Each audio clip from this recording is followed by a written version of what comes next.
আচ্ছা, এই যে রাইটিং আপনাকে মার্কিং করা হবে, এটা কিভাবে মার্কিং করা হয়? এই 4টা ক্রাইটেরিয়ার উপরে রাইটিং মার্কিং করা হয়। নাম্বার 1 পয়েন্ট হচ্ছে টাস্ক রেসপন্স বা টাস্ক অ্যাচিভমেন্ট। দুইটা নাম কেন? টাস্ক রেসপন্স হচ্ছে টাস্ক 2 এর জন্য। দুইটা টাস্ক থাকে রাইটিং এ, একটা টাস্ক 2, একটা টাস্ক 1। টাস্ক রেসপন্স বলা হয় টাস্ক 2 এর জন্য, আর টাস্ক অ্যাচিভমেন্ট বলা হয় টাস্ক 1 এর জন্য। মানে দুইটাই নাম্বার 1 ক্রাইটেরিয়া ফর মার্কিং, এবং দুইটা একই বোঝায়, খালি দুইটা টাস্কের জন্য দুইটা আলাদা নাম। জিনিসগুলো কি নিচে লেখা আছে, আগে জাস্ট নামগুলো দেখি। কোহিয়ারেন্স এন্ড কোহিশন, যেটাকে সংক্ষেপে এক্সামিনাররা বলেন সিসি, এটাকে বলেন টিএটিআর, টিএ অবলিক টিআর, এটাকে এক্সামিনাররা বলেন টিএ অবলিক টিআর। এক্সামিনারদের ল্যাঙ্গুয়েজ হচ্ছে T oblique TR, CC, coherence and cohesion, lexical resource বা এলআর, আর grammatical range and accuracy GRA. অনেকে বলতে পারেন যে 4 নাম্বারটা ছাড়া একটাও বুঝলাম না স্যার, ঠিক মতো বুঝলাম না। হতেই পারে, কিন্তু লার্নিং এর একটা ফর্মুলা আছে। আপনি ছোট ছোট জিনিস শিখে যখন যোগ করবেন তখন পুরো জিনিসটা বুঝবেন। আমি তো এখনো 4টা ব্যাখ্যাই করি না, তো আপনি বুঝবেন কিভাবে? কাজে মনের ভিতরে এই জিনিসটা আনা মোটেই সমীচীন হবে না যে 4 নাম্বারটা বুঝছি, বাকি 3টা তো বুঝি নাই। তো বুঝাই নাই তো বুঝবেন কেমনি, তাই না? নিজের কাছে হাসি আসে না এগুলো? তো তাহলে আমাদের মনের ভিতরে অনেক মানে আননেসেসারি মানে কোয়েশ্চেন অ্যারেজ করে, যেটা আমার শেখাকে বাধাগ্রস্ত করে। আপনার মনের ভিতরে যখন এগুলো আসবে, আমি যা বলছি সেই কথাগুলো আপনার বুঝতে সমস্যা হবে। ঠিক আছে? তো কাজে যদি 3টা না বুঝে থাকেন, বোঝাবো, কোনো সমস্যা নেই। বাট খেয়াল করে দেখেন, এই 4টার ভেতরে এমন একটা জিনিস বলবো যে এই 4টা যে বললাম, এটা কি কাজে লাগবে? আপনারা পরীক্ষার হলে এসে লিখতে গিয়ে এরকম অনেক চিন্তা ভাবনা করেন যে সেরকম পয়েন্ট বের করতে হবে। একটা পয়েন্ট চিন্তা করে নিয়ে আবার চিন্তা করেন, না এইটা না, এর চেয়ে ভালো পয়েন্ট আছে। আচ্ছা দেখি তো কি পয়েন্ট আছে, ভালো পয়েন্ট তো পাই না। এইসব চিন্তা ভাবনা করে সময় নষ্ট করেন। দেখেন তো, আমি তো বলছি 4টা দিয়ে আপনাকে মার্কিং করা হয়, 4টার বাইরে মার্কিং করা হয় না। কাজে কোয়ালিটি অফ পয়েন্ট বা কোয়ালিটি অফ আইডিয়া বলে কোনো পয়েন্ট আছে? ইয়েস নো লিখেন। কোয়ালিটি অফ আইডিয়া বলে কোনো পয়েন্ট আছে? এই 4টার ভিতরে আছে কি দেখতে পাচ্ছেন? ইয়েস নো লিখেন। কাজে শুরুতে একটা মানে টিপস নেন। আপনার রাইটিং যাচাই করা হচ্ছে এই 4টি পয়েন্টে, রাইটিং যাচাই করা হচ্ছে। আপনি বুদ্ধিজীবী কিনা, আপনার উত্তরের কোয়ালিটি কত, সেটি যাচাই করা হচ্ছে না। কথা কি বুঝাইতে পারছি? এবার একটু বলেন ইয়েস, মানে ইয়েস লিখেন বুঝলে। আপনার রাইটিং এই 4টা পয়েন্টের সাপেক্ষে যাচাই করা হচ্ছে রাইটিং কে, আপনার সেন্টেন্স কে, ওয়ার্ড কে। ঠিক আছে? আপনার বুদ্ধিবৃত্তিক কোনো চিন্তা ভাবনা যাচাই করা হচ্ছে না এখানে। এটা হচ্ছে first thing to learn in writing, যেটা অকারণে মানুষ সময় ব্যয় করে। তবে একেবারে যদি চাপাবাজি হয় বা অপ্রাসঙ্গিক হয়, তাহলে you lose mark in CC. CC হচ্ছে প্রাসঙ্গিকতা ও কানেক্টিভিটি। কাজে প্রাসঙ্গিক পয়েন্ট যদি না হয়, তাহলে আপনি সিসিতে মার্ক খারাবেন। খালি প্রাসঙ্গিক হলেই হলো, এর চেয়ে কত ভালো চিন্তা আছে এর কোনোই দরকার নাই। বুঝতে পেরেছেন? একটু লিখেন, ইয়েস নো লিখেন। মানে খুব ভালো পয়েন্ট লেখার কোনো দরকার নাই, কানেক্টেড এন্ড রেলেভেন্ট হলেই হলো। আপনি কি বাক্য লিখেছেন সেটাকে মার্কিং করা হবে, আপনার ইংলিশ বাক্যকে মার্কিং করা হবে। ঠিক আছে? এখানে কোনো বুদ্ধিবৃত্তিক চিন্তা ভাবনার কোনো ভ্যালু নাই। খুব প্র্যাকটিক্যাল ভাবে শিখতে হবে, কারণ ইটস অ্যান ইন্টারন্যাশনাল টেস্ট। ঠিক আছে? এটা আপনার অনার্স ফাইনাল না, এটা আপনার অনার্স ফাইনাল না, বা অনার্সের একটা সাবজেক্টের সেমিস্টার মানে সেমিস্টার ফাইনাল না, যে আপনার বুদ্ধিবৃত্তিক ভ্যালু আছে এখানে। ঠিক আছে? 1 2 3 4 সবগুলোই বলবো, বাট আমি এই 4টা যে বললাম, এই 4টার ভ্যালু কি সেটা বুঝাতে পেরেছি কিনা। এই 4টার বাইরে কোনো ভ্যালু নাই এক্সামিনারের কাছে, আগে এইটা বুঝতে হবে। ঠিক আছে? এখন কথা, স্যার আপনি যে 4টা বললেন, এই 4টার বাইরে যদি অন্য কিছু দিয়ে জাজ করে তাহলে কি করব? মানে হচ্ছে মানে যে স্যার আপনার কথার বিশ্বাসযোগ্যতা কতটুকু? পরীক্ষা তো আমার লাইফ, 22,500 টাকা দিয়ে রেজিস্ট্রেশন করব, আমার ড্রিম, আমার লাইফ, এটার বিশ্বাসযোগ্যতা কতটুকু? এটার মজার ব্যাপার হচ্ছে আপনি তো মানে গুগল করলেও পাবেন।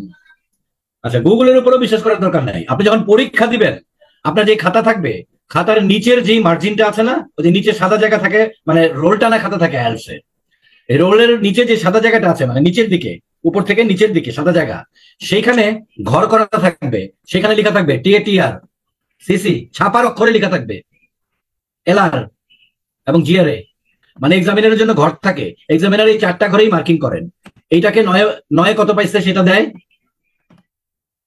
সিসিতে 9 কত পাইছে সেটা দেয়, এলআর এ 9 পাইছে, এলআর এ 9 কত পেয়েছে সেটা দেয়, এবং গ্রামাটিক্যাল রেঞ্জ এন্ড অ্যাকুরেসিতে 9 কত পেয়েছে সেটা দেয়। তারপর 4টাকে যোগ দিয়ে 4 দিয়ে ভাগ দেয়, মানে গড় করে, সেটাই আপনার writing band score. Is it clear now? বুঝতে পেরেছেন কিভাবে মার্কিং করে? আপনার নিজের খাতাই আপনি দেখতে পারবেন পরীক্ষা যখন দিবেন, ঠিক আছে? খাতার নিচে প্রিন্টেড থাকে এটা। তো যেহেতু এক্সামিনের এই 4টা ঘরের ভিতরে মার্ক বসান, কাজে কোয়ালিটি অফ আইডিয়া এই ধরনের মার্ক বসানোর কোনো সুযোগই নাই, খাতার মাঝেই প্রিন্টেড ওটা। বুঝতে পেরেছেন? So we should take practical preparation হবে। ইমোশনাল প্রিপারেশন, গেস গেইন করে প্রিপারেশন, এগুলোর কোনো ভ্যালু নাই। This is an international test set by the Cambridge University, which is one of the highest ranked universities in the world. পৃথিবীর highest rank ইউনিভার্সিটির মানে প্রশ্ন করছে কত শক্তিমান এবং কত ইন্টেলেকচুয়াল লেভেলের মানে অর্গানাইজেশন যারা প্রশ্ন করছে, কাজে তাদের প্রশ্নে একটা ব্যালেন্স থাকে, তাদের প্রশ্ন ম্যাথামেটিক্স এর মতো হয়। যদিও এটা লিটারেচারের মতো, মানে ল্যাঙ্গুয়েজ বা মার্কিং ক্রাইটেরিয়া একদম মেকানাইজ ম্যাথামেটিক, সো দ্যাট কোনো এক্সামিনার ওই যে আমাদের ওই স্কুলের এসে শিক্ষকের মতো যে 8 দিতে গেলে পাইচারি করবে, যে আমরা 8 দেবো না 7 দেবো, ব্যাপার যাতে এরকম না হয়। এক্সামিনার যাতে মেশিনের মতো এই 4টার ভেতরে মানে মার্কিং করে যোগ দিয়ে 4 দিয়ে ভাগ দিয়ে যাতে অনেকটা মেশিনের মতো থাকেন, রক্ত মাংসের মানুষ তার ভালো লাগলো কি লাগলো না এর উপরে যাতে ডিপেন্ডেন্ট না থাকেন। তো দ্যাট ইজ কল্ড, ওই যে মানে সাধে কি বলে ব্রিটিশ বুদ্ধি, এই কেমব্রিজ ইউনিভার্সিটির ব্রিটিশ বুদ্ধি, কাজে দে আর মোর লজিক্যাল, মোর ম্যাথামেটিক্যাল। এখন আমরা শিখবো, তাহলে এটা একটা স্বস্তির বিষয়। এবং আরো মজার ব্যাপার, আপনার যদি গ্রামার ভুল হয় তাহলে বাকি 3টায় মার্ক কাটা যাবে না। আপনার যদি লেক্সিক্যাল রিসোর্স মানে ভোকাবুলারি, যদি ভোকাবুলারিতে কম হন তাহলে বাকি 3টায় মার্ক কমবে না। মানে আপনার ভোকাবুলারির জন্য টোটাল 4টার ভিতরে একটা এফেক্ট করবে, তারপরে আপনি 4টার ভিতরে যা পেয়েছেন যোগ দিয়ে 4 দিয়ে ভাগ করলে সামান্য এফেক্ট করবে। যদি 4টাতেই খারাপ করেন তাহলে টোটাল এফেক্ট করবে। ক্লিয়ার? বোঝা গেছে? একটু লিখেন, ইয়েস নো লিখেন। মানে ব্যাপারটা হচ্ছে এরকম, আমি বোঝাই। আচ্ছা, ইয়েস নো লেখা বাদ দেন, এরপরে একটু ইয়েস লিখেন বোঝার পরে। ধরেন গ্রামারে পাইছেন আপনি 5, 9-এ 5, খুবই মানে খারাপ, কিন্তু 9-এ 5 মানে ভেরি উইক। আপনার ভোকাবুলারিও খারাপ, পাইছেন 5, তাহলে কত হলো? 5 5 10। এই দুইটা বোঝার পরে আপনি বুঝবেন যে এই দুইটাতে 8 করেও পাওয়া সম্ভব, 9 করেও পাওয়া সম্ভব। এটা আজকে শেখাবো এগুলা, যে কিভাবে ইন্টেলিজেন্ট ভাবে প্রিপারেশন নিতে হয়। এগুলা না জানার কারণে মানুষ তার স্কোর বাড়াইতে পারে না। তো এই দুটো যদি 8 আর 8 হয়, এই দুটোতে 8 আর 8 যে সম্ভব, এটা একটু পরে আপনি নিজেই বুঝবেন, কোনো চাপাবাজি না। তাহলে 8 8 16, 16 আর 10 কত? 26। তার মানে জেনারেলি মানুষ ভোকাবুলারিতে খারাপ হয় আর গ্রামারে খারাপ হয়। তো বলছিলাম যে একটার জন্য আরেকটা এফেক্ট করবে না। তাহলে এখন টি আর আপনি বুঝেছেন, আপনি 8 পেয়েছেন। কোহেরেন্স এন্ড কোহেশন, এই দুটো কিন্তু ভোকাবুলারি আর গ্রামার না, এই দুটো যা সিস্টেম মেনটেন করলেই 8। 8 8 16, 16 5 21, 21 5 26, 26 ডিভাইডেড বাই 4, 6.5। একটা উইক মানুষও 6.5 পাইতে পারবে।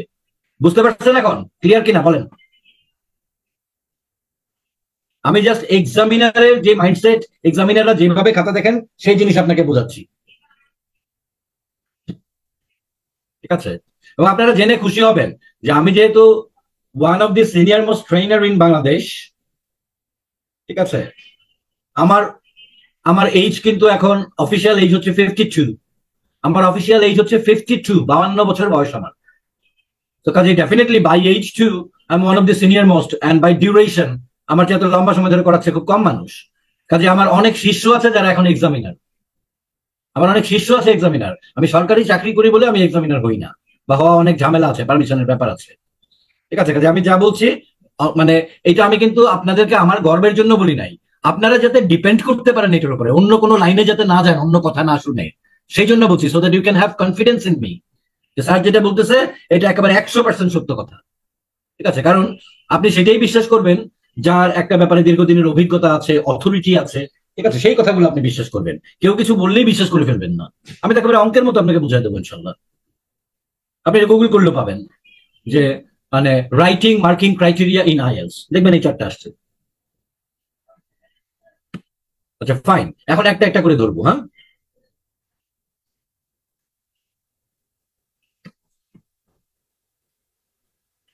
আচ্ছা, এটা টাস্ক 2 এর জন্য টিআর আর কি, আমরা দুইটাই লিখি। হ্যাঁ, টিআর। টিএ হলো গিয়ে, টিএ বলতেছি মানে আবার মনের ভিতরে আনবেন না যে টিএ কি, টিএ কি, ওটা বলার জন্যই তো এই যে ধরতেছি এখন। টাস্ক 1 এ বলে টিএ আর টাস্ক 2 তে বলে টিআর। আচ্ছা, টিএ টিআর দেখেন আমি 3টা ভাগে ভাগ করছি।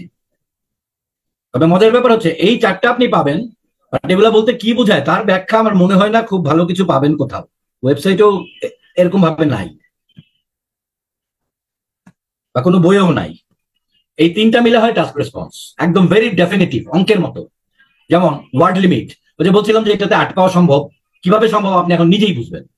ওয়ার্ড লিমিট যেমন টাস্ক 2 তে, টাস্ক 2 দুইটা টাস্ক, তো একটা হলো টাস্ক 2 যেটা অ্যানালাইটিক্যাল এসে, টাস্ক 2 এর জন্য হচ্ছে অ্যাটলিস্ট 250 ওয়ার্ডস। এই যে অ্যাটলিস্ট শব্দটা আমি একটু আন্ডারলাইন করতেছি।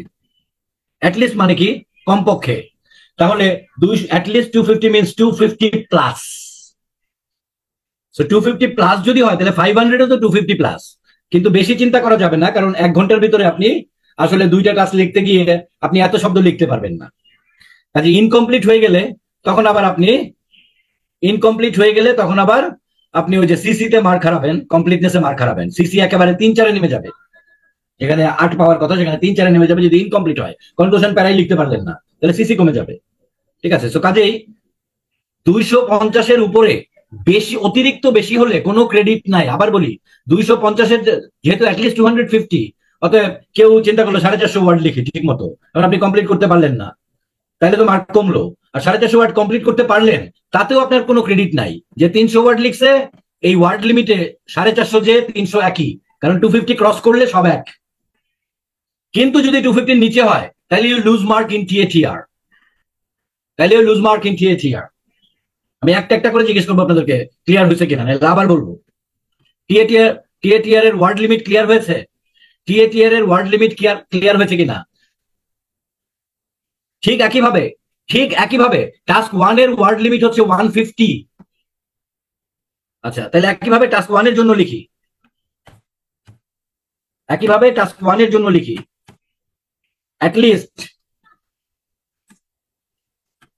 150 words means 150 plus means suggestion 160 to 200। Suggestion দিয়ে দিছি যে যেহেতু 250 ক্রস করলে সবই এক, কাজে মোটামুটি 260 থেকে 300 ওয়ার্ডের ভেতর থাকলেই আপনার সময়ের বাণিজ্যে লাভ। 500 ওয়ার্ড লিখলেও লাভ নাই, কমপ্লিটনেস ম্যাটার করে, আর 250 ওয়ার্ড ক্রস করাটা ম্যাটার করে। তাহলে টাস্ক 1 এর জন্য লেখা থাকে অ্যাটলিস্ট 150 ওয়ার্ডস, আপনি লিখবেন 160 থেকে 200 ওয়ার্ডস।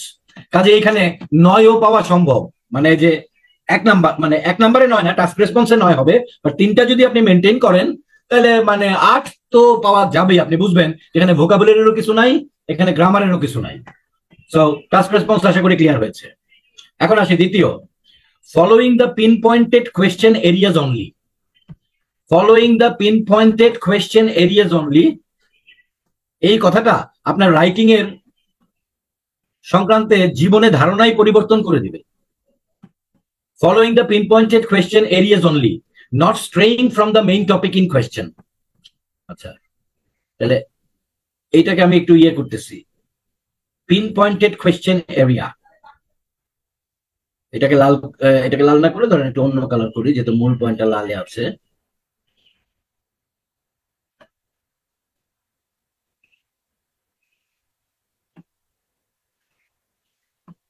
এই যে দুইটা কথা বলছি, আমাদেরকে ছোট থাকতে যখন ইনস্ট্রাকশন দেওয়া হতো, আমরা ইংলিশ থেকে শুধু বাংলাটা বুঝলেই মনে করতাম যে বুঝে গেছি।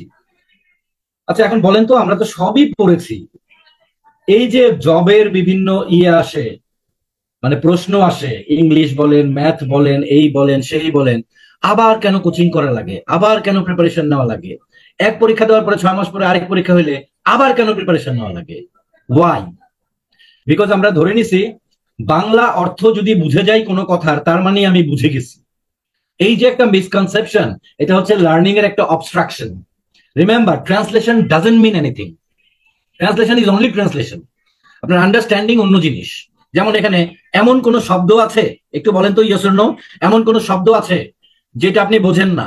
আচ্ছা, যদি বলেন কেউ স্ট্রেইং মানে হচ্ছে গিয়ে মূল জিনিস থেকে দূরে সরে যাওয়া, আমি বলে দিলাম স্ট্রেইং মানে মূল জিনিস থেকে দূরে সরে যাওয়া, মানে অফ টপিক চলে যাওয়া। তাহলে এখন বলেন, এইটা জানার পরে আর কোন শব্দ আছে যেটা আমরা মানে জানি না? একটু ইয়েস নো লিখেন। ফাইন। তো তার মানে আমাদের একটা ধারণা হয়ে গেছে না, আমাদের একটা ধারণা হয়ে গেছে যে আমরা এই পয়েন্টটা বুঝে ফেলছি, আমরা এই পয়েন্টটা বুঝে ফেলছি। সারা জীবন এরকম অসংখ্য ইনস্ট্রাকশন আমরা পেয়েছি, আসলে এই ইনস্ট্রাকশন একটাও বুঝি নাই বলে আমাদের মানে শেখাগুলা এত ধোয়াটে হয়ে যায় এবং আবার আমাদের মুখস্থের মতো আবার ওইটা মানে মুখস্থের মতো রিপিট করে আবার শিখতে হয়। এখন আমি বোঝাবো জীবনের প্রথমবারের মতো যে ট্রান্সলেট মানে শব্দের মানে বোঝা কি জিনিস, আর কোন একটা জিনিস আন্ডারস্ট্যান্ড করা বা সিগনিফিকেন্স, আন্ডারস্ট্যান্ড মানে সিগনিফিকেন্স বোঝা, আন্ডারস্ট্যান্ড করা মানে সিগনিফিকেন্স বোঝা। কাজে ট্রান্সলেশন মানেই বা শব্দের অর্থ বা বাক্যের অর্থ বোঝা মানেই আন্ডারস্ট্যান্ডিং নয়, এটা আমি বোঝাবো এখন। এখন দেখেন আমরা বাংলা বুঝলাম যে pin pointed question area follow করা, এটা টাস্ক রেসপন্স বা টাস্কের মানে টাস্ক অ্যাচিভমেন্টের একটা পয়েন্ট। আর এটা হচ্ছে মূল টপিক থেকে না সরে যাওয়া। আচ্ছা বুঝছি, আমরা কি আর মূল টপিক থেকে সরি নাকি? এখন দেখেন আপনাকে বলা হলো যে আপনার গ্রামের বাড়ি কোথায়, তো বললো যে আমার গ্রামের বাড়ি তো চাঁপাইনবাবগঞ্জ। তো বললো আপনি একটা পয়েন্টের কথা বলেন যেটা বললে চাঁপাইনবাবগঞ্জকে চেনা যায়। মানে আপনি বললেন যে চাঁপাইনবাবগঞ্জের আম বিখ্যাত স্যার, গ্রেটার রাজশাহীর ভিতরে চাঁপাইনবাবগঞ্জ আমের জন্য বিখ্যাত, রাজশাহী যেমন বিখ্যাত চাঁপাইনবাবগঞ্জ এরকম বিখ্যাত। তবে চাঁপাইনবাবগঞ্জের আরেকটা বিষয় আছে স্যার, মানে আপনি খুব অস্থির চাঁপাইনবাবগঞ্জ যেহেতু আপনার বাড়ি, কাজে আপনি তখন কি করলেন মানে লিখা অথবা বলা, স্পিকিং অথবা রাইটিং, তখন আপনি চাঁপাইনবাবগঞ্জের আরেকটা বিষয় যা না বললে আপনার ভালো লাগতেছে না, আপনি বলে ফেললেন। আপনাকে শূন্য দেওয়া উচিত। শূন্য কেন দেওয়া উচিত? কারণ প্রশ্নটাই ছিল একটা বলেন, দুইটা বলা মাত্রই আপনি পিন পয়েন্টের টপিক থেকে সরে গেছেন।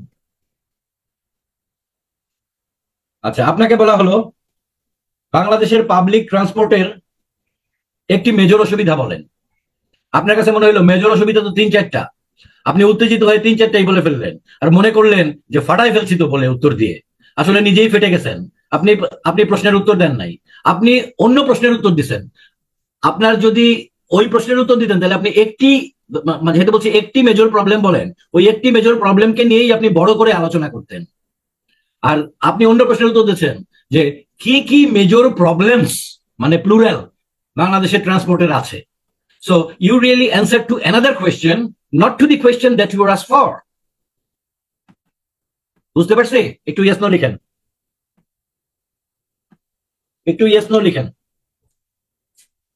খুব সাধারণ বিষয় কিন্তু ডেঞ্জারাস ব্যাপার, কিন্তু ডেঞ্জারাস ব্যাপার। This is something to learn. ঠিক আছে, আরেকটা উদাহরণ দিই, আরেকটা উদাহরণ দিই। ঠিক আছে, আর লেখার দরকার নেই, আরেকটা উদাহরণ দিই, আরো ক্লিয়ার হবে আইএলটিএস এর মতো। Some people say that village is a better place to live in. আবার বলি দেখেন, some people say that village is a better place to live in while others are of the opinion that city life is more exciting. ঠিক আছে, তার মানে এইটাকে যদি বাংলায় সহজ করে বলি তাহলে ব্যাপারটা কি দাঁড়াবে? কিছু লোক বলে গ্রাম থাকার জন্য ভালো, কিছু লোক বলে শহর থাকার জন্য আরো বেশি ভালো, বা কিছু লোক বলে গ্রাম ভালো, কিছু লোক বলে শহর ভালো।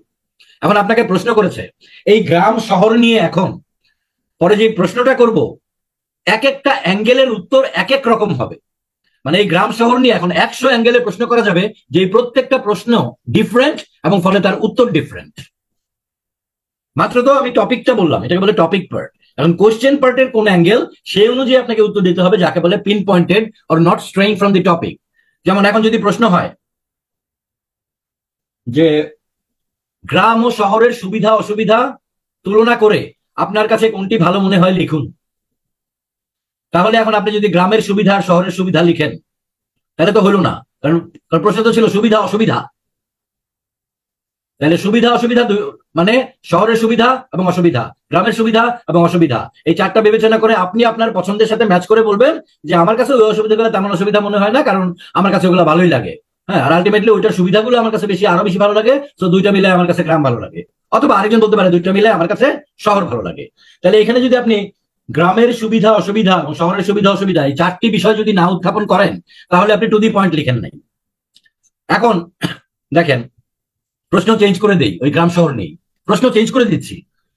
আগের মতো সুবিধা অসুবিধা না, বলছে কিছু লোক বলে গ্রাম ভালো, কিছু লোক বলে শহর ভালো। এখন বলতেছে দুটি দৃষ্টিভঙ্গি আলোচনা করুন, দুটি ভিউ, VIEW ভিউ, দুটি মতামতি আলোচনা করুন এবং আপনার কোনটি ভালো লাগে লিখুন। ওই আগের প্রশ্ন আর এই প্রশ্নের উত্তর কিন্তু সম্পূর্ণ আলাদা। মানে একেই বলে পিন পয়েন্টেড অ্যান্সার। কারণ কি? কারণ ভিউ ওয়ান বা প্রথম মতামত কি? শহর ভালো না গ্রাম ভালো? দ্বিতীয় মতামত কি? শহর ভালো। তাহলে মতামত তো অলরেডি ফিক্সড, ভালো। এর ভিতরে কি অসুবিধা বা খারাপ আছে? ইয়েস নো লিখেন।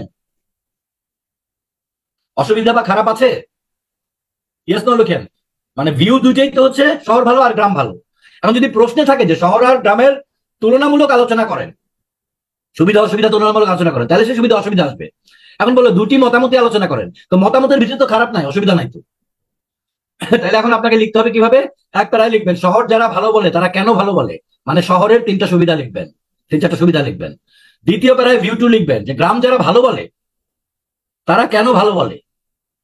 তারপরে শেষে গিয়ে বলবেন অতএব কেউ বলে শহর ভালো, কেউ বলে গ্রাম ভালো, কিন্তু আমি ব্যক্তিগতভাবে আমার কাছে শহর ভালো লাগে। অথবা আরেকজন লিখবে আমি ব্যক্তিগতভাবে আমার কাছে গ্রাম ভালো লাগে এই কারণে।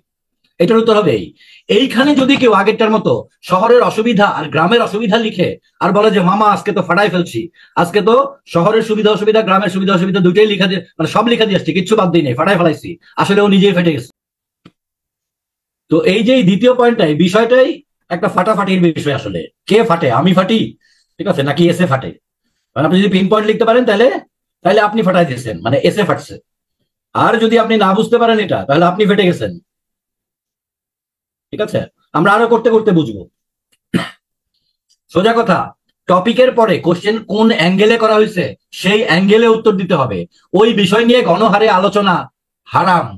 শহর গ্রাম বলার পরে আপনাকে যদি প্রশ্ন করে গ্রামের একটি মেজর সুবিধা এবং শহরের একটি মেজর সুবিধার তুলনামূলক আলোচনা করুন, তাহলে আপনি একাধিক সুবিধা আনতে পারবেন না, অসুবিধা আনতে পারবেন না। কারণ প্রশ্নটাই হচ্ছে গ্রামের একটি সুবিধা এবং শহরের একটি সুবিধার তুলনামূলক আলোচনা করেন। আপনি আর দ্বিতীয় কোনো সুবিধা আনতে পারবেন না বা অন্য কোনো অসুবিধা তো আনতে পারবেনই না।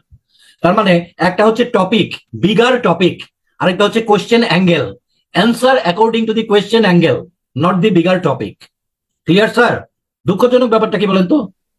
দুঃখজনক এবং একই সাথে সুখের বিষয়। শিখছি এটা সুখের বিষয়, দুঃখজনক ব্যাপারটা হচ্ছে এই ব্যাপারটাই আজ পর্যন্ত কেউ কোনোদিন রচনা লেখার জন্য আমাদেরকে বলেননি। আচ্ছা, মার্ক বড়ি করে বেশি লিখলেই টাস্ক রেসপন্সে ধরা। ঠিক আছে, এটাকেই বলে, ছোট থাকতে শুনছিলাম না টু দি পয়েন্ট অ্যান্সার, এইটারই বলে টু দি পয়েন্ট অ্যান্সার। এই জীবনের প্রথমবারের মতো আসল বোঝাটা বুঝলাম আর কি, মনে হয়। কারণ আমার ধারণা আর কি, আমি তো 22 বছর ধরে পড়াই, তো আমি কাউকে ছোট করার জন্য বলতেছি না, বাট আমি কাউকে জিজ্ঞেস করে কোনোদিন পাই না যে টু দি পয়েন্ট বলতে কি বোঝায়, এটা এইভাবে বুঝাইতে পারবে। Finally, following the question instruction. কোয়েশ্চেনের মানে ওই যে টপিক পার্ট থাকবে, তারপরে কোয়েশ্চেন পার্ট থাকবে। ঠিক আছে, কোয়েশ্চেন পার্ট মানে ওই যে কোয়েশ্চেনের অ্যাঙ্গেল, তার নিচে ইনস্ট্রাকশন থাকবে। যেমন নিচে লেখা থাকবে হয়তো এরকম, নিচে কিছু ইনস্ট্রাকশন থাকবে। এক্সাম্পল দিই আমি, এই পার্টটা সবাই ইগনোর করে, কিন্তু যা কিছু ছাপার অক্ষরে কেমব্রিজ ইউনিভার্সিটি আপনাকে দিছে প্রত্যেকটার একটা মিনিং আছে, প্রত্যেকটার একটা সিগনিফিকেন্স আছে। ঠিক আছে, give your answer with relevant, আমার মুখস্থ নাই, জাস্ট আমি এক্সাম্পল দেওয়ার জন্য করতেছি আর কি, with relevant evidence and with relevant example, ধরেন with relevant example and add personal experiences. এটা ধরেন কোশ্চেনের, তাহলে কোশ্চেনের তিনটা পার্ট, একটা টপিক পার্ট, একটা কোয়েশ্চেন পার্ট, একটা বিগার টপিক থাকবে, একটা কোয়েশ্চেনের অ্যাঙ্গেল থাকবে এবং নিচে একটা ইনস্ট্রাকশন থাকবে। এই ইনস্ট্রাকশনটাও ইম্পর্টেন্ট, মানে তিনটা পার্ট নিয়ে আমি বলছি। এখন আপনি যেখানে এক্সাম্পল আছে সেখানে এক্সাম্পল দেন নাই, তার মানে আপনি ইনস্ট্রাকশন ফলো করেন নাই, কাজে আপনি টিএ মার খারাচ্ছেন। Add personal experience, personal experience দিয়ে যদি ব্যাখ্যা করা যায় তাহলে সেখানেও পার্সোনাল এক্সপিরিয়েন্স অ্যাড করতে হবে। অ্যাটলিস্ট মানে 2-3টা প্যারার ভিতরে এই দুইটা জিনিস একবার করে থাকতে হবে, একবার করে অ্যাটেস্ট থাকতে হবে। আবার পার্সোনাল এক্সপিরিয়েন্স বলতে কি বোঝায়, কিভাবে লিখতে হয় ফর্মাল রাইটিং এ বা একাডেমিক রাইটিং এ, সেইটাও একটা বিষয়। যেমন অনেকে পার্সোনাল এক্সপিরিয়েন্স বলার পরে লিখে ফেলে এইভাবে যে when I was in Noakhali I found that, অথবা when I was in Chittagong I found that there are more people living in the southern side of the country doing business. এই লেখাটা রং, এটাকে পার্সোনাল এক্সপিরিয়েন্স বলে না। Personal experience formal writing আর কি, formal and academic writing এ বলতে বোঝায় personal pronoun ব্যবহার না করে যা ফাইন্ডিংস পেয়েছি আমরা সেটাকে অবজেক্টিভলি বলা। অবজেক্টিভলি মানে আই টাই এগুলো ব্যবহার না করে খালি রেজাল্টটাকে বলা। ফর এক্সাম্পল, মানে it has been found that most people living in, দেখেন অবজেক্টিভলি, আমি প্যাসিভলি বললাম ইট হ্যাজ বিন ফাউন্ড, মানে when I was living in Chittagong I found that, অথবা when I traveled Chittagong I found that, অথবা I heard from my friend that, এতটা personal না। Personal বলতে মানে personal observation and knowledge objectively বলা। It has been found that most people living in Chittagong, ঠিক আছে, most people living in Chittagong, ঠিক আছে, are businessmen। তাহলে এইটাকে মানে এগুলাকে বলে পার্সোনাল এক্সপিরিয়েন্স। আমরা আমাদের জীবন মানে জীবনের শিক্ষা এবং অবজারভেশন দিয়ে যা কিছু জানতে পেরেছি তাকে বলে personal experience. It doesn't mean that যে আই, ঠিক আছে, when I was in Chittagong, when I traveled Chittagong, ঠিক আছে, অথবা মানে I found that, এরকম না। 1 2 3 তিনটাই ক্লিয়ার হয়েছে? 1 2 3 তিনটাই ক্লিয়ার হয়েছে কিনা? TATR। এখন এইটাতে আপনার মানে ধরেন যে আপনার 7 8 না পাওয়ার কি আছে? 7 8 না পাওয়ার কি আছে? আপনার ভোকাবুলারি খারাপ, আপনার TATR তো এফেক্ট করবে না। আপনার গ্রামার দুর্বল, TATR তো এফেক্ট করবে না, ঠিক আছে? তো তাহলে এই TATR এ ভালো মার্ক মেনটেন করা সম্ভব যদি আপনি এটা বুঝে থাকেন। এটাকে আপনি খুবই কেয়ারফুলি মেনটেন করবেন। TATR কি ছিল আবার একটু আমরা দেখি, যাতে করে মাথায় এখনই ঢুকে যায়। তাহলে 1 নাম্বার হচ্ছে ওয়ার্ড লিমিট। টাস্ক 1 এর জন্য 160 থেকে 200 ওয়ার্ড, এবং টাস্ক 2 এর জন্য 260 থেকে 300 ওয়ার্ড। 2 নাম্বার হচ্ছে মূল টপিক থেকে সরে না গিয়ে কোশ্চেনের যেই অ্যাঙ্গেল আছে ঠিক সেই অ্যাঙ্গেলেই কথা বলা, তার চেয়ে কম হলেও সমস্যা, আর উত্তেজিত হয়ে বেশি পয়েন্ট মানে ওই অ্যাঙ্গেল থেকে বাইরে চলে গিয়ে বিগার টপিকে গিয়ে বেশি পয়েন্ট আলোচনা করাও হচ্ছে গিয়ে প্রবলেম। 2 আর 3 নাম্বার হচ্ছে কোয়েশ্চেনের যে ইনস্ট্রাকশন আছে, এক্সাম্পল দেওয়া, ব্যাখ্যা করা, ঠিক আছে, তারপরে অবজারভেশন যেগুলো পার্সোনাল এক্সপিরিয়েন্স আছে সেগুলো দিয়ে আপনার একটা পয়েন্টকে, তবে এই জিনিসগুলো কখন করবেন? মূল একটা পয়েন্টকে বোঝানোর জন্য সাপোর্টিং ডিটেলস হিসাবে ইউজ করবেন। এগুলাকে বলে সাপোর্টিং ডিটেলস। যে ইনস্ট্রাকশন দেওয়া থাকে এটা সাপোর্টিং ডিটেলস এর ইনস্ট্রাকশন দেওয়া থাকে, ঠিক আছে? সাপোর্টিং ডিটেলস তার মানে কি? একটা প্যারার সংজ্ঞা কি? একটা প্যারাতে একটি আইডিয়াকেই ব্যাখ্যা করা হয়ে থাকে। একটা প্যারার সংজ্ঞা হচ্ছে ইউনিটি মানে এখানে একতা না, ইউনিটি মানে হচ্ছে মানে একত্ব আর কি, একত্ব। অর্থাৎ পুরা প্যারার বিভিন্ন কথা ইনায় বিনায় যা কিছু বলা হয় সবগুলাকে যোগ দিলে একটি আইডিয়া দাঁড়াবে। তাহলে প্রথমে কি করা হয়? মূল আইডিয়াটা বলা হয়, এবং তারপরে তাকে সাপোর্ট দিয়ে প্রতিষ্ঠিত করার জন্য যে সমস্ত কথা বলা হয়, এক্সাম্পল, তারপরে হচ্ছে ফার্দার এক্সপ্লেনেশন, ঠিক আছে, তারপরে আপনার এই যে পার্সোনাল এক্সপিরিয়েন্স বা অবজারভেশন, আমরা সোসাইটিতে কি দেখি, তারপরে ফ্যাক্টস, তারপরে মানে ডেটা, যাই হোক না কেন ওই মূল কথাকে সাপোর্ট করার জন্য যা কিছু বলবো সেগুলোই হলো সাপোর্টিং ডিটেলস।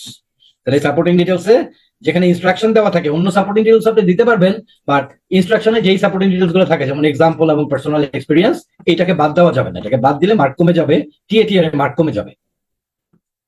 ক্লিয়ার? 3 নাম্বারটা ক্লিয়ার হয়েছে এখন? ওকে, ফাইন। দেখেন আমরা মনে করি যে একটু সরায় সরায়, দেখেন আমরা কি ভাবছিলাম, একটু সরায় সরায় লিখবো, প্যারাগ্রাফ করবো, গ্রামার ঠিক থাকবে, বাস আমি ভালো মার্ক পাবো। আপনি বারবারই 6 পাবেন, বারবারই 5.5 পাবেন, কারণ ওই যে ক্রাইটেরিয়া জানি না যে। এবং আরো মজার ব্যাপার হচ্ছে এটা শুধু আইএলটিএস এর বিষয় না, আসলে কেমব্রিজ ইউনিভার্সিটি যেহেতু ওয়ার্ল্ডের একটা মানে দীর্ঘদিন ধরে প্রথম 3 র্যাঙ্কিং এর ইউনিভার্সিটি বা প্রথম 5 র্যাঙ্কিং এর ইউনিভার্সিটি, তারা যেহেতু ইংলিশ ল্যাঙ্গুয়েজের এই ইন্টারন্যাশনাল টেস্টে এই রুলগুলো দিয়েছে, কাজে এইটা একটা ভালো লেখার ইন্টারন্যাশনাল রুলও বটে, নট অনলি ফর আইএলটিএস। কাজে এটা জীবনেও কাজে লাগবে, ঠিক আছে? আইএলটিএস তো বটেই, আইএলটিএস এর জন্য তো এটা ফলো করতেই হবে, এমনকি এটা ফলো করলে আপনি অলওয়েজই স্ট্যান্ডার্ড থাকবেন। তাহলে আমরা কি সেকেন্ডটাতে যেতে পারি?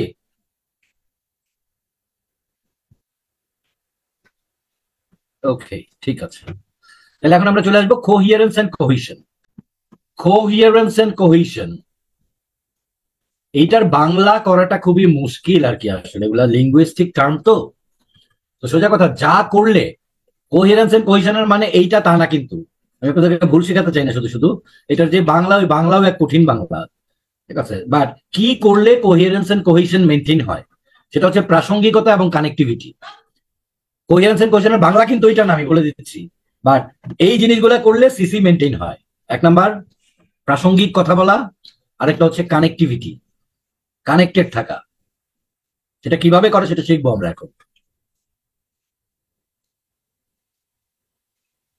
আচ্ছা, কানেক্টিভিটির এক্সাম্পল এখানে দেওয়া আছে। রেলেভেন্সটা একটু বলে নিই। রেলেভেন্স হচ্ছে, যেমন ইন্ট্রোডাক্টরি প্যারাতেই রেলেভেন্সের বিষয় আছে। আমরা সারা জীবন রচনা লিখে আসছি এভাবে যে যদি আপনাকে বলে যে ধরেন টাকা পয়সার বিষয়ে একটা, মানি, যে টাকা টাকা ছাড়া মানুষ যেহেতু চলতে পারে না এখন, কাজে টাকাই জীবনের সবচেয়ে গুরুত্বপূর্ণ। To what extent do you agree or disagree, একটা টপিক আসলো। এখন আমাদের একটা প্রবণতা ছিল ছোট থাকতে, এরকম অনেক আগে থেকে শুরু করে আস্তে করে মিলাই দিয়ে, টপিকের সাথে মিলাই দিয়ে একটা ইন্ট্রোডাক্টরি প্যারা লেখা। যেমন অনেকেই এরকম একটা, যে ভালো লিখতে চাইবে, সাহিত্য মারতে চাইবে, সে লিটারারি ভ্যালু দিয়ে এইভাবে লিখবে যে ফ্রম দি, মানে it has been found from the early civilization that there was no need for money, তাই না? এভাবে সে মানি কানেক্ট করলো। তারপরে মানুষ, কারণ তখন মানুষ শুধুমাত্র পশু শিকার, মানে শুধুমাত্র তার খাদ্যের সন্ধানে থাকতো। পরবর্তীতে যখন ধীরে ধীরে সমাজ গড়ে ওঠে, তখন বিনিময় প্রথা শুরু হয়, এবং তখনই ধীরে ধীরে কোনো একটা মুদ্রা ব্যবস্থা বা মানে মুদ্রা ব্যবস্থার মানে ইয়ে শুরু হয়। সেখান থেকেই মানির গুরুত্ব, কাজে আজও তার গুরুত্ব কম নয়, ঠিক কিনা? একটু ইয়েস নো লিখেন, এরকমই তো করি আমরা। আচ্ছা, এখন এখন শিখবো, এটা হলো ফর্মাল এন্ড একাডেমিক রাইটিং, আর আমি যেটা বললাম ওইটা হলো literature. Formal academic writing and literature are quite two different things, এই দুইটাকে গুলাই ফেলা যাবে না। ফর্মাল একাডেমিক রাইটিং এ, ডিসকাশনে, ওই আগে থেকে শুরু করা মানে অপ্রাসঙ্গিক আলোচনা, ইররিলেভেন্ট, এরকম করলে সিসিতে মার্ক কমে যাবে এখানে। এটা লিটারেচার না, ঠিক আছে? খুবই অদ্ভুত, বাট এই জিনিসটা না জানার কারণে ইন্ট্রোডাক্টরি প্যারাগ্রাফ দিয়ে মানে শুরুতেই মার্ক কমে যায়। এবং মানে 80 to 90% মানে আইএলটিএস টেস্ট টেকারদের ক্ষেত্রে এটা ঘটে। You must hit the topic directly. এটা হচ্ছে কি ফর্মাল এন্ড একাডেমিক রাইটিং এর বৈশিষ্ট্য। এখানে লিটারেচারের কোনো প্রাধান্য নাই, ঠিক আছে? কারণ আমরা পয়েন্টই আলোচনা করতেছি, এখানে লিটারাল ভ্যালু বলে কোনো কিছু নাই। ওই যে এই চারটা পয়েন্ট, যার ভিতরে দ্বিতীয়টা হচ্ছে কোহিয়ারেন্স এন্ড কোহেশন, ভিতরে লিটারেচার কোত্থেকে আসবে? কাজে কি করতে হবে? ওই যে গ্রাম ভালো নাকি শহর ভালো, তাহলে ওইটাতে আপনি সরাসরি চলে আসবেন যে মানে ডাইরেক্ট একটা লাইনেই কানেক্ট করে দিতে হবে যে মানুষের থাকার জায়গা এমন একটা বিষয় যেটা মানুষের ব্যক্তিগত পছন্দ, এবং এই কারণেই ওই লাইনেই মানে মানে আলাদা লাইনও না, এবং এই কারণেই, ঠিক আছে, খুব সঙ্গত কারণেই কেউ বলে শহর ভালো, কেউ বলে গ্রাম ভালো। এই যে প্রথম লাইনেই আপনি টপিকে চলে আসবেন, বাট আপনার নিজের ভাষায় লিখতে হবে, কোশ্চেনটাকে কপি করতে পারবেন না। এইখানকার ওস্তাদিটা হলো নিজের ভাষায় লেখা, কোশ্চেনের ল্যাঙ্গুয়েজ কপি করা যাবে না। স্ট্রাকচার না, ওয়ার্ডও না। ওয়ার্ড যদি ওয়াটার, ডগ এরকম কমন শব্দ হয় তাহলে সেটা আনা যাবে, কারণ সিনোনিম করতে গেলে মিনিং চেঞ্জ হয়ে যাবে। আর যার সিনোনিম সম্ভব সেখানে সিনোনিম করা এবং নিজের ভাষায় ডাইরেক্ট টপিকে হিট করাই হলো এখানে ওস্তাদি বা কেরামতি, ঠিক আছে? কাজেই ওই মানে কোনো লিটারেচার মেরিটারে 1 নাম্বার সময় নষ্ট, 2 নাম্বার সিসি নষ্ট। ক্লিয়ার? আমি কিন্তু অত্যন্ত গুরুত্বপূর্ণ কথা বলছি। কি কি কারণে মার্ক নষ্ট হয়? সব আমাদের এই পুরনো সিস্টেমের কারণে মার্কগুলো নষ্ট হয়, যেটা আমরা ফর্মাল এন্ড একাডেমিক রাইটিং এর জগতেই কোনোদিন ঢুকি নাই সেই কারণে, ঠিক আছে? আচ্ছা, তাহলে 1 নাম্বার ডাইরেক্ট হিট করা হবে হচ্ছে রেলেভেন্স। আর রেলেভেন্স কিভাবে?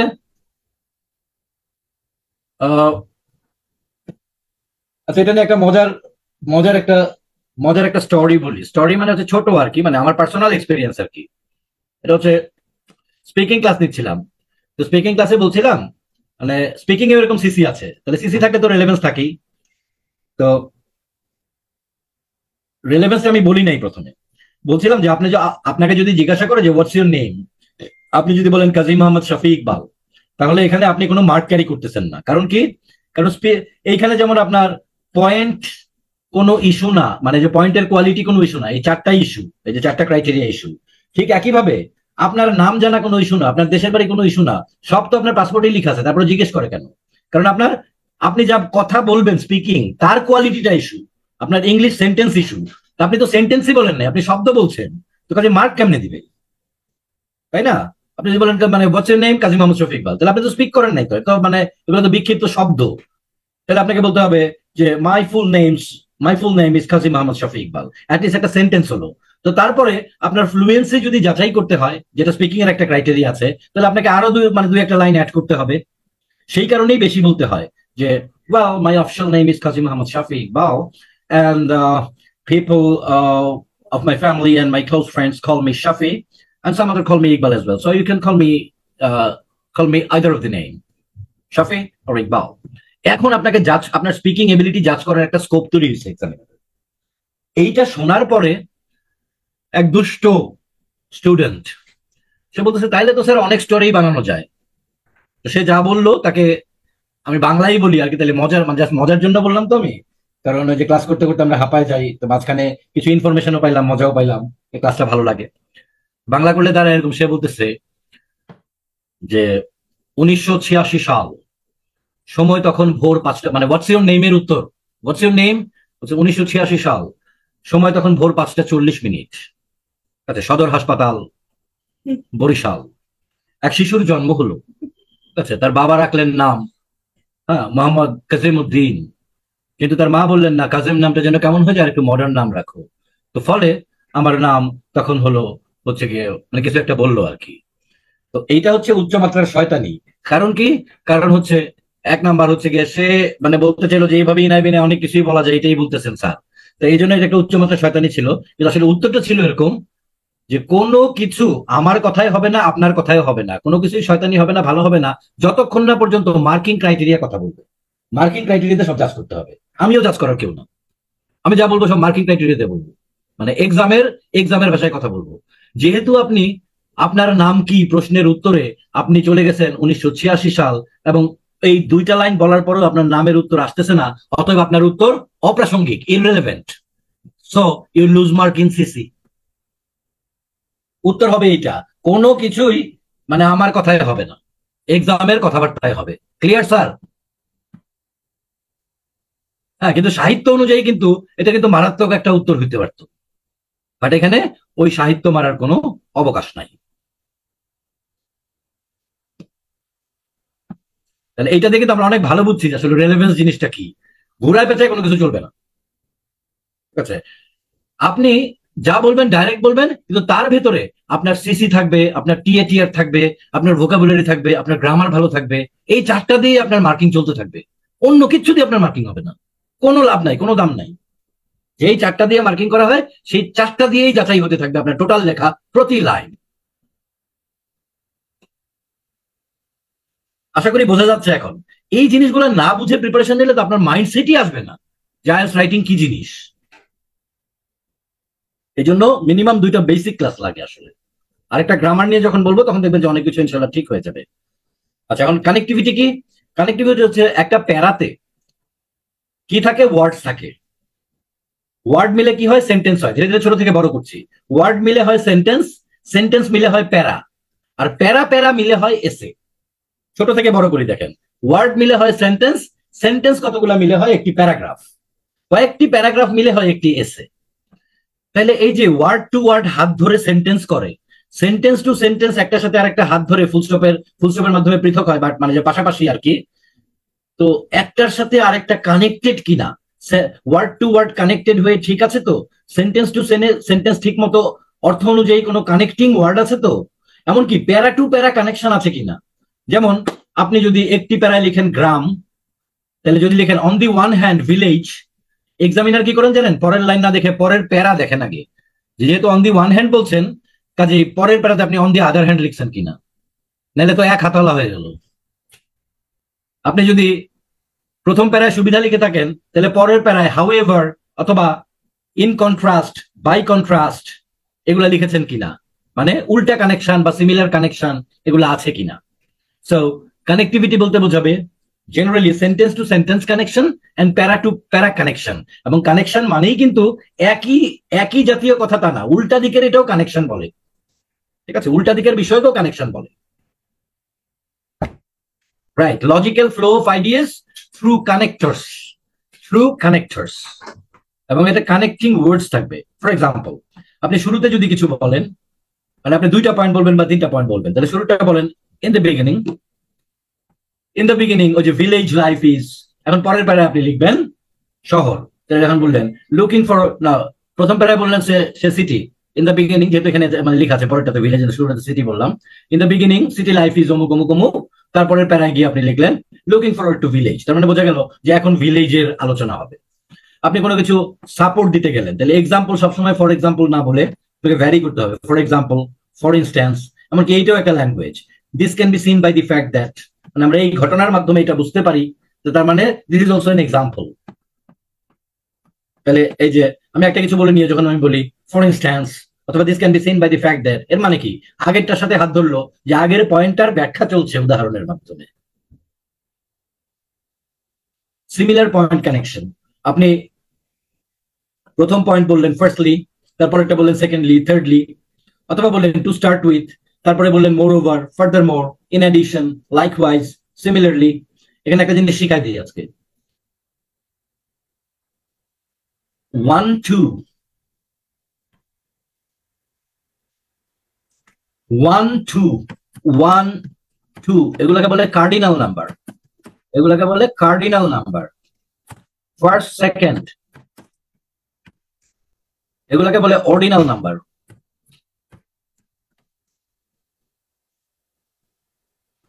কেমনে মনে রাখবো?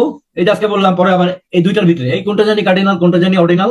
সারা জীবনের জন্য যে বেশি জিনিস মনে রাখতে পারে পরীক্ষার আগে দিয়ে, ওই যে জব পরীক্ষার আগে দিয়ে, তারই কম পড়তে হয়। আর যে সবই বলে যায় তার সবই পড়তে হয় এবং ফাইনালি সব পেঁচায় যায়। এই যে দেখেন 1 2 করে আমরা কাউন্ট করি, কাউন্টের সি এভাবে মনে রাখবেন, এই জন্য কার্ডিনাল। কাউন্ট টু সি, আমরা তো ফার্স্ট সেকেন্ড দিয়ে কাউন্ট করি না, 1 2 3 4 দিয়ে কাউন্ট করি না, সংখ্যা গণনা করি না, এই জন্য কার্ডিনাল আর অর্ডিনাল, তাই তো? তাহলে কাউন্ট যেহেতু সি দিয়ে, এই জন্য 1 2 হলো কার্ডিনাল। আর অর্ডার, অর্ডার বা ক্রম, কে আগে কে পরে, অর্ডার বা ক্রম, ওই যে অর্ড, এই জন্য ফার্স্ট সেকেন্ড অর্ডিনাল। ঠিক আছে, এখন যেহেতু ফার্স্টলি সেকেন্ডলি অর্ডিনাল নাম্বার থেকে আসছে, আপনি যদি অর্ডিনাল একটা ইউজ করেন ফার্স্টলি, তাহলে তারপর একটা মোর ওভার বলতে পারবেন না, জগা খিচুড়ি হয়ে যাবে। এটা হলো আপনার ডাল দিয়ে মিষ্টি খাওয়ার মতো হয়ে যাবে। মানে খাইলে কি হবে, খাইলে কি মানুষ মরবে নাকি ডাল দিয়ে মিষ্টি খেলে? বাট মরবে তো না, বাট একটা জগা খিচুড়ি আর কি। কাজেই ভুল, ভুল মানে কি, মানে এক ধরনের ভুলই সৌন্দর্যের দিক থেকে ভুল আর কি। যে আমরা সঠিকতায় সঠিকতায় যাওয়ার চেষ্টা করবো। আপনি যদি অর্ডিনাল বলেন তাহলে অর্ডিনালি থাকবেন, firstly secondly thirdly fourthly and finally, লাস্টেরটা ফাইনালি, সব ক্ষেত্রেই হবে, সমস্যা নাই। বাট আপনি যদি টু স্টার্ট উইথ বলেন, তার সাথে আপনি আবার সেকেন্ডলি বলতে পারবেন না, তাহলে আপনাকে ওয়ার্ডেই যেতে হবে, অর্ডিনালে যাওয়া যাবে না। বা মোর over, further more, in addition, কাজে এই স্টক গুলো আপনার থাকতে হবে। এই কথাটাকে বুঝাইতে পারছি কিনা? এই কথাটাকে বুঝাইতে পারছি না? ফার্স্টলি হলে সেকেন্ডলি থার্ডলি ফোর্থলি এই লাইনেই থাকতে হবে, মোর ওভার ফার্দার মোর ইউজ করবেন না। আর যদি আপনি মানে ফার্স্টলি না বলে বলেন টু স্টার্ট উইথ বা ইন দি বিগিনিং, তাহলে in addition, likewise, similarly, further more, more over এগুলো ইউজ করবেন। মানে এগুলোর একটা প্যারেড আছে, একটা প্যারেড, হ্যাঁ, লেফট রাইট একটা প্যারেড আছে, কার সাথে কার খাতির, কে কার সাথে যায়, কে কার সাথে যায় না।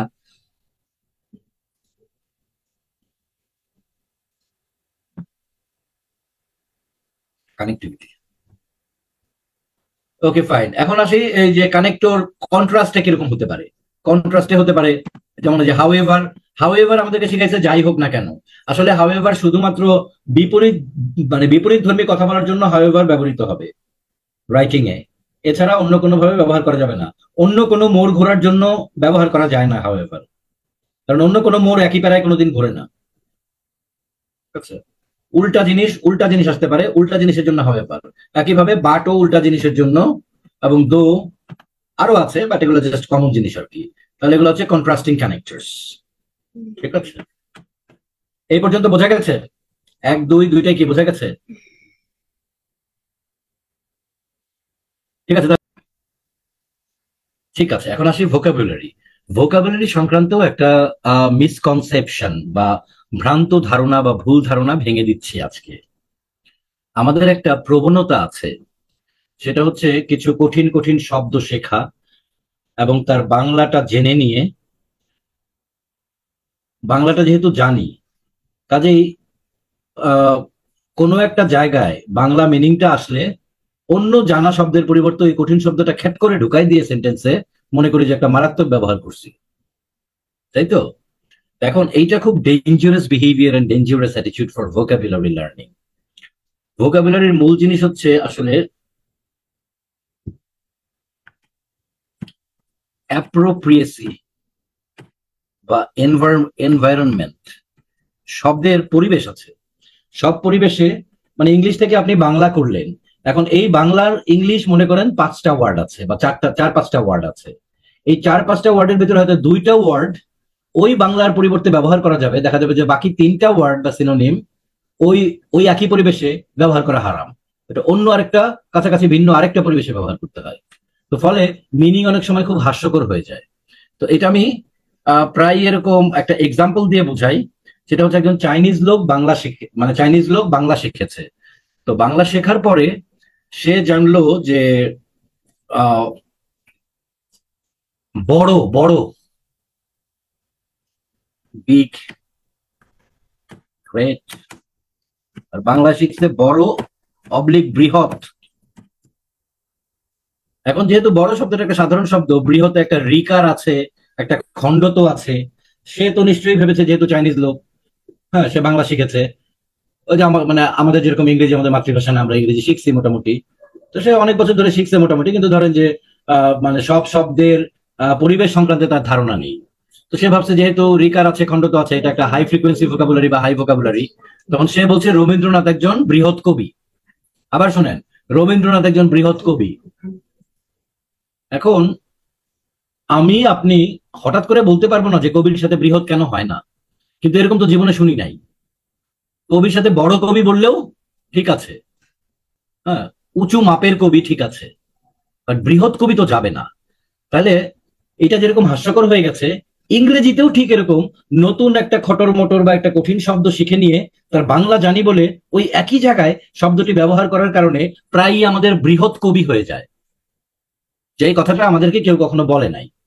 এই জন্য আসলে মূল জিনিস হচ্ছে এই যে বলছি অ্যাপ্রোপ্রিয়েসি, অথবা মানে মানে সঠিক পরিবেশে সঠিক শব্দটিকে ব্যবহার করা। কে কার সাথে যায় না যায়, কোন পরিবেশে কিসের সাথে কি ব্যবহার করা যায়, এটি না জেনে ব্যবহার করলে আপনার মার্ক কমে যাবে, এলআরএ মার্ক কমে যাবে, লেক্সিক্যাল রিসোর্স বা ভোকাবুলারিতে মার্ক কমে যাবে। লেক্সিক্যাল কেন বলেছে? লেক্সিকন মানে ডিকশনারি, লেক্সিকন মানে ডিকশনারি। ডিকশনারিতে একটা শব্দের পাশে অনেকটুকু জায়গা থাকে ওই যে ওই আবহ বা পরিবেশটা ব্যাখ্যা করার জন্য। না হলে ডিকশনারিতে একটি শব্দের পাশে জাস্ট ইংলিশ টু বেঙ্গলিতে বাংলা মানেটা লেখা থাকতো, তার নিচেই আরেকটা শব্দ হতো, তাহলে একটা পাতায় আরো অনেক বেশি শব্দ ধরতো। ডিকশনারিতে একটা পাতায় বেশি শব্দ ধরে না, এই জন্যই মাঝখানে একটা লাইন টেনে দুই পাশে শব্দ থাকে এবং প্রতি শব্দের পরে দেখবেন বেশি জায়গা আছে।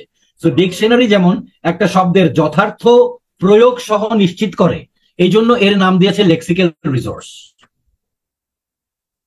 তাহলে এখন ইংরেজিতে এরকম ব্যাপার আছে, কে কার সাথে যায় কে কার সাথে যায় না, কোন পরিবেশে কোন সিঙ্গেল শব্দটিকে ব্যবহার করা যায়, কোন পরিবেশে ব্যবহার করা যায় না, ঠিক আছে? তাহলে এই বিষয়টা হলো অ্যাপ্রোপ্রিয়েসি। এই জন্য আইএলস এর জন্য কোনো ভোকাবুলারি বই কিনে বা ডিকশনারি থেকে বসে বসে মুখস্থ করা আপনাকে কোনো রেজাল্ট দিবে না, সময় নষ্ট হওয়া ছাড়া। সময় নষ্ট অথবা আপনার মার্ক কমে যেতে পারে। তাহলে আপনাকে যা শিখতে হবে সেটা হচ্ছে টপিক স্পেসিফিক ভোকাবুলারি। সাজেশন কি? সাজেশন হচ্ছে আপনি কেমব্রিজের সকল বই ঘেটে প্রশ্নের ওই যে প্রশ্নের টপিক থাকে, নির্দিষ্ট অ্যাঙ্গেল থাকে, অ্যাঙ্গেলটা বাদ দিয়ে খালি এরিয়া, বিগার এরিয়া গুলা নেন। যেমন village, city, love and crime, children, এর উপরে তো রচনা আসবে না, এর স্পেসিফিক অ্যাঙ্গেল আসবে। কিন্তু অ্যাঙ্গেলটা পরিবর্তিত হোক আর যাই হোক, চিলড্রেন নিয়ে কথাবার্তা বলতে গেলে একজন যার মাতৃভাষা ইংরেজি, সে কি কি শব্দ মিনিমাম ইউজ করতো সেই শব্দগুলো আমাকে অ্যাপ্লাই করতে হবে। এখানে আবার দুই ধরনের ব্যাপার থাকবে, একটা হচ্ছে আমার জানা শব্দ কিন্তু সময় মতো আমি প্রডিউস করতে পারি না, আরেকটা হচ্ছে শুনেছি কিন্তু জীবনে কোনোদিন ব্যবহারই করি নাই, আরেকটা হচ্ছে অজানা শব্দ। এই তিন ধরনের ক্ষেত্রেই এই ভোকাবুলারি গুলো আপনার লাগবে টপিক স্পেসিফিক ওয়াইজ। আইএলস এর প্রশ্ন ঘেটে ওয়েবসাইট থেকে হোক, কেমব্রিজ বই থেকে হোক, এরকম বড় এরিয়া গুলা বের করেন, 50টা বা 60টা লিস্ট করে ফেলেন। লিস্ট করে নিয়ে এই রিলেটেড শব্দ, এই রিলেটেড ভোকাবুলারি গুলো আপনি যদি সেন্টেন্স সহ যদি আপনি ইয়ে করেন, তাহলে কোনো না কোনো একটা বিগার এরিয়া হয়তো আপনার পরীক্ষায় পড়তেই পারে, ভেরি ন্যাচারাল, এবং তখন আপনার ভোকাবুলারিটা বেটার হবে। বুঝাতে পেরেছি কিনা? বুঝাতে পেরেছি কিনা যে how to practise vocabulary, topic specific vocabulary. আন্দাজি মান্দাজি মানে খুচরা খুচরা শব্দের মানে বাংলা বোঝা না।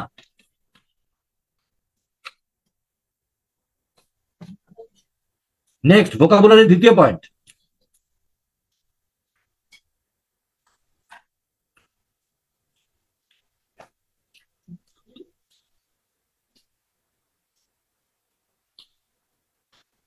আচ্ছা ভোকাবুলারির দ্বিতীয় পয়েন্ট আমি বুঝি। আচ্ছা, কোনো কিছু উত্তেজিত হওয়ার কারণ নাই, বহুত ম্যাটেরিয়ালস আছে অনলাইনে, আপনি ডাউনলোড করতে পারবেন, আমি বইয়ের নাম লিখে দেব, সেটাও কিনতে পারবেন নীলক্ষেত থেকে, খুব কম দাম, এগুলা 100 টাকা 120 টাকা 90 টাকা এরকম দাম, but very valuable book for IELTS. তো কাজে এখন যা বলতেছে এটার দিকে মনোযোগ দেন। হ্যাঁ, ওই যে টু দি পয়েন্ট থাকেন আর কি, মনোযোগ স্ট্রে করা যাবে না, ওই যে রাইটিং এর মতো, মনোযোগ স্ট্রে করলেই লস।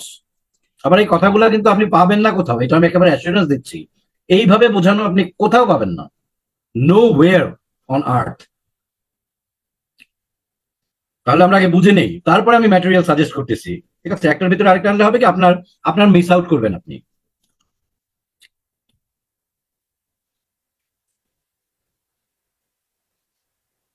আরেকজন লিখেছে গার্ডিয়ান থেকে বলা হয়েছে আজকে ফার্স্ট ক্লাস, জাস্ট ওরিয়েন্টেশন হয়েছে। তো আমি তো বললামই তো আজকে রাইটিং ফার্স্ট ক্লাস, তো আমি মার্কিং ক্রাইটেরিয়া পড়াচ্ছি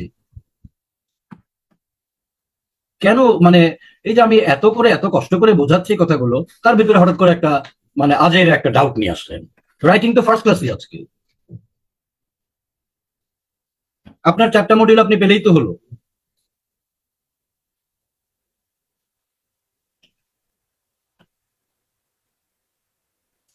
আচ্ছা, তাহলে এরকম ভাবে আমরা কি করবো, টপিক স্পেসিফিক ভোকাবুলারি আমরা আয়ত্ত করার চেষ্টা করবো, দ্যাটস মাই সাজেশন। এটা কিন্তু আপনার পার্সোনাল ওয়ার্ক, আর কিভাবে আমরা রাইটিং প্র্যাকটিস করবো সেটা তো আমি করাবোই।